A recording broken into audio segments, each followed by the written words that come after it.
Hi friends, இன்றைக்கி road கடை ஒரு மசாலா சுண்டல் தான் பார்க்க போகிறோம். பச்சை பட்டாணி 200 கிராம் எடுத்து அதை 8 மணி நேரம் ஊற வச்சு வேக வச்சு எடுத்துக்கலாம். அதுக்கப்புறம் ஒரு கடாய் வச்சுக்கோங்க. கடாய் ஹீட் ஆனதுக்கப்புறம் 3 ஸ்பூன் எண்ணெய் ஊற்றிக்கோங்க. எண்ணெய் ஹீட் ஆகட்டும். அதுக்கப்புறம் ஒரு பெரிய வெங்காயம் பொடியாக நறுக்கி சேர்த்துக்கோங்க. இது நல்லா வதக்கிக்கோங்க. வதங்கட்டும். இப்போ கொஞ்சம் உப்பு சேர்த்து அதையும் வதக்கிக்கோங்க. இப்போ 1/4 ஸ்பூன் மஞ்சத்தூள், 1 ஸ்பூன் மிளகாய்த்தூள், 1 ஸ்பூன் கரம் மசாலா, 1 ஸ்பூன் இஞ்சி பூண்டு பேஸ்ட்டு, இது எல்லாத்தையும் சேர்த்து நல்லா வதக்கிக்கோங்க, பச்சை வாசனை போகிற அளவுக்கு. அதுக்கப்புறம் 2 தக்காளியை மிக்சியில் அடித்து அதையும் சேர்த்துக்கலாம். இதையும் சேர்த்து நல்லா வதக்கிக்கோங்க.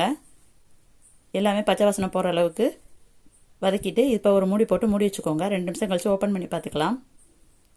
இப்போ மசாலா எல்லாம் சேர்ந்துருச்சு. இதுக்கப்புறம் நம்ம வேக வச்சு வச்ச பச்சை பட்டாணியை எடுத்து இதில் சேர்த்துக்கலாம்.